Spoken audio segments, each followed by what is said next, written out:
Hey guys, today I'm in New York City with Edward from Wanted Visual, and today we're going to talk to you specifically about rooftopping, how to get into it, how to do it safely, and show you some of the results you can get.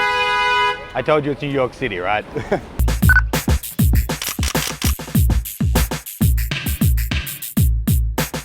So I actually met Edward on Instagram. He had left me some comments, I checked out his work, and whilst he's an aerial photographer, anything taken from a high place basically, it was his rooftopping that really caught my eye. Make sure you check out his Instagram and YouTube. I'll pop links in the caption and on screen now so you can see his work. It's breathtaking. So how long have you been doing this? So I've been shooting actually for about 3 years, but aerial wise I've been doing it for about, let's say I started this summer. Okay, great. So, you know, rooftopping is, you can read a lot about it. There's good and bad things about it. It's like urbexing, really. There's an aspect to exploring about Absolutely. it, to finding amazing locations, and the most amazing shots you see are taken in really amazing locations. So first thing we want to put out there is you want to really be safe and careful when you're doing this kind of thing. If you're going to be on a rooftop or at any kind of high ledge, of course there's some kind of risks there. So don't do it if you suffer vertigo or you're afraid of heights. Don't do it alone. Don't go to anywhere at all risky in your first couple of shoots. And so if you do it, make sure that you're in shape and you can climb a lot of stairs, because elevators are definitely not the way to go all the way up, unless you're looking to get caught. Okay. That's one tip. So you really want to start small and work your way up. The shots we're doing today, we have planned it all out, we've discussed it, Edward's really experienced, and you know, we're prepared for it. So you don't want to just go out and find any tall building and try and get to the top of it. So with that said, what would be some suggestions you'd give people in terms of, well, let's start off with gear. What sort of gear are you tending to shoot with? Well, actually I'm shooting with a Canon 5D Mark III, full frame of course. I want to shoot as wide as possible. A lot of the times I'm going for those super wide shots, and sometimes those extreme look down shots. I throw a couple of feet shots in there as well, but I try not to focus on that. I really like the actual cityscape aspect. Yes, thank you. But yeah, so I like to shoot wide, but in my kit I usually carry an 11 to 24 millimeter, a 24 to 70, and a 70 to 200 for that long focal length when I want to go far. Okay, nice. Now, as the police or whoever it is go past, so obviously every shot that you take, guys, is going to vary depending on the results you want, how much blur you want, the time of day, the exact equipment you're using. But as a benchmark, and I know it's an incredibly broad question, but if you were to say an f-stop range and a shutter speed range you tend to shoot at, what would it be? So I would probably usually shoot at f11 or f16. Those are usually the sharpest f-stops, and then I'll usually do 30 seconds, and sometimes I'll go into bulb and then, you know, let it go for a couple of minutes, maybe 2 minutes max. Okay, and in terms of shooting time, I'm presuming you shoot just at that time when the city lights turn on and the sky is getting a little bit dark, so they kind of balance? Definitely. I mean, it's always nice, in my opinion, to shoot sunsets. I'm a big sunset guy, so my preferable time would be like to get to the location right before sunset and shoot during and then into the night for a little bit. Okay, great. So we'll head up to the rooftop now, show you some of the behind the scenes of us shooting and I'll voice over it, and show you some of the images we create. Do make sure you check out his work, and if you're not on Instagram, it's got its detractors. Some people love it, some hate it, but there is a great community there. Edward was telling me he actually got into this and, you know, through Instagram, and that there's a big community of people doing this. So if you do want to get into it, I would really suggest you reach out to that community in your city to work out how to do it in a safe way and with other people who know what they're doing. With that, let's go shoot. Let's do it. So we were heading to a spot that Edward had shot at before. We went up the stairs, got to the roof level and out. This was a nice and safe location. As you can see, there's the high wall that goes around the entire perimeter. So, you know, other than making sure your camera didn't topple over or something, there wasn't a big chance of anything too bad happening here, but I was still incredibly careful. I used to have a fear of heights. I'm kind of over it now, but still in this kind of situation, I think a healthy fear is a good thing.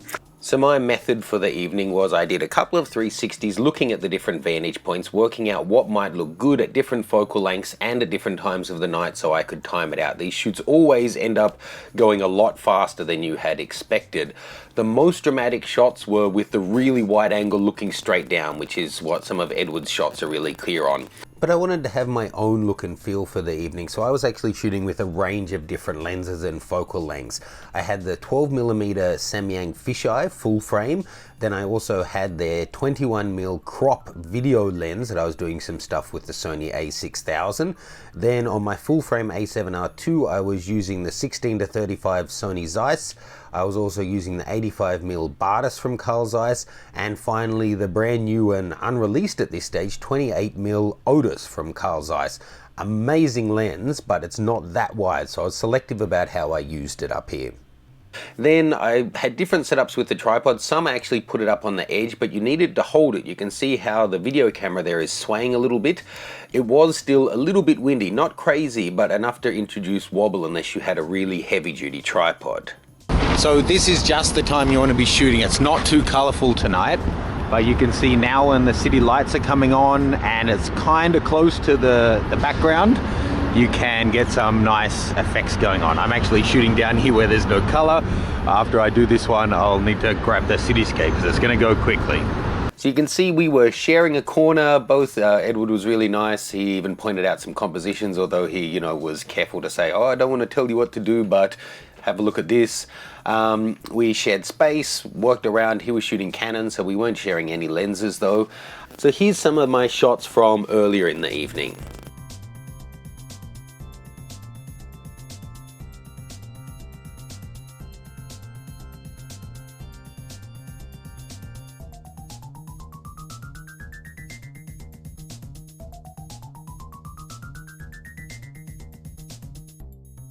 You can see I took a bunch of different video options through the evening, and then suddenly like that it becomes dark, and at this time of night you're still getting incredibly beautiful rich shots. You'll see the flashing in the sky there though as the planes flew through. Some people will love that effect, others don't, and if it's passing through a building I didn't love it. So for a lot of them I actually ended up taking that out.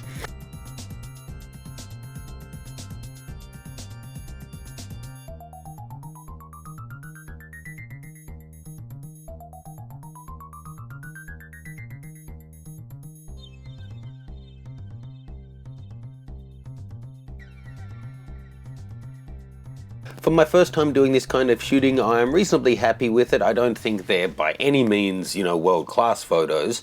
Here's a couple of Edward's ones just for reference from the same night. You can see that having done it for, several times, dozens or hundreds of times, you certainly get better with practice.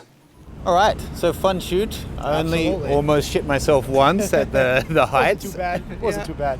Well, I think if you've done it a few hundred times, things get easier. That's actually the main takeaway I wanted to give tonight was, like every kind of photography, it takes a bunch of practice. So if you go out and do things the first time, I certainly notice as I'm going through my shots now, there's things, I should have gone there earlier, I should have done this or that. So, second, third, fourth time, you're gonna get better. After 50 or 100, you'll start to get good. Absolutely. So other than that, any tips for, one tip from me for this kind of thing for the end of the day would be bring along a little torch or the light on your phone like we're using now to get all your gear. Most of it tends to be black. So at the end of the night, making sure you've got all your gear and you don't need to come back in the morning is a big one. Any other ones from you? Dress warmer if you're shooting in the cold because the rooftops, it gets pretty windy. So you got to keep in mind there's going to be a little bit of camera shake from the wind and everything like that. So watch how you set up your composition, watch how you're shooting. Make sure you get everything in focus before you actually take the shot. Make sure you're happy with your frame and your composition before you actually hit that shutter. And I think that's about it. You should be okay. Yeah, so on that one, probably move your focus point to where you want it. If you're auto-focusing, if you're, focusing and recomposing, just letting your hand go, especially if you're using stabilized lenses, you often see them slowly move back to a different position.